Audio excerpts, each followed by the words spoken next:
A bill is being drafted right now, led by a House Republican, that would hold parents responsible if their child threatens or harms others with a gun. The Kentucky Lantern reports the bipartisan measure is being sponsored by Republican Kim Banta and co-sponsored by Democrat Tina Bojanowski. The bill would allow victims of gun violence taken out by a minor to sue that minor's parents or guardians for civil damages, not criminal. So there's no jail time involved here. This would be a monetary penalty. The bill language specifies that a parent would have to have knowingly allowed their child to have the weapon and was aware that the child may have a tendency to commit violence, among other specific points. So, Representative Camuel, I want to go ahead and start with you here. Gun control is often referred to as a dirty word in Frankfurt. Does your side see this as gun control? Actually, I don't like using the words gun control, because really what it is about having safe communities and making sure that we are responsible gun owners. As a gun owner, ours is not readily available to anybody. It is kept in a safe place. It is locked up, as I think it should be. And I think Rep. Banta's bill is a great step going in the right direction to make sure that we are doing the things that we need to not just keep our children safe, but also our community safe, from schools to sporting events. We've seen a lot of really unfortunate incidents happening around with guns, and I think that this bill is an opportunity to help us stop it.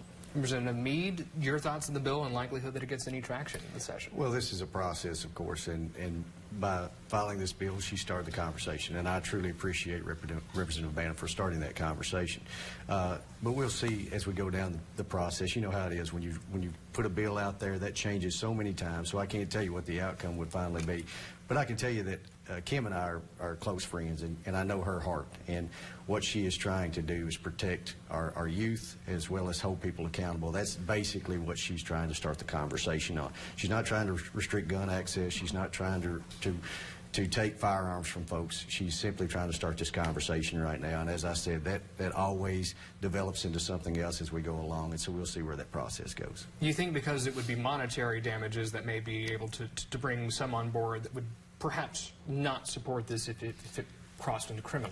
I'm not sure where that will lead. I will tell you that no matter what happens on the outcome of this, that the House will never do anything that is unconstitutional, that is going to restrict the rights of those Second Amendments to keep and bear arms. And Representative Camuel, from a Democrat's perspective, is civil damages enough, or should Kentucky consider criminal penalties similar to what's occurred in Georgia as well as in Michigan?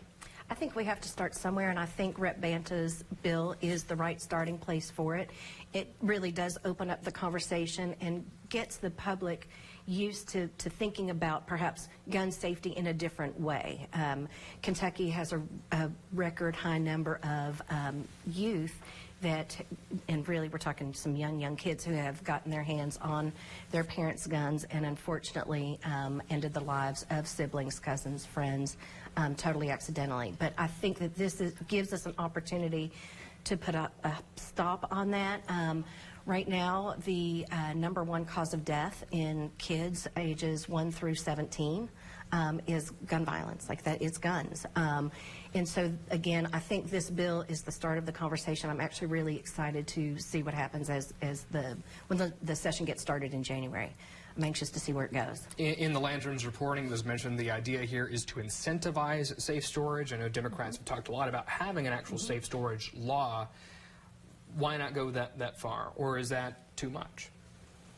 I think it has to be incremental, like everything. I think good legislation is made whenever both sides are able to come together and talk and really suss out all of the details. But I think that probably the best legislation is made when everybody walks away from the table a little bit unhappy.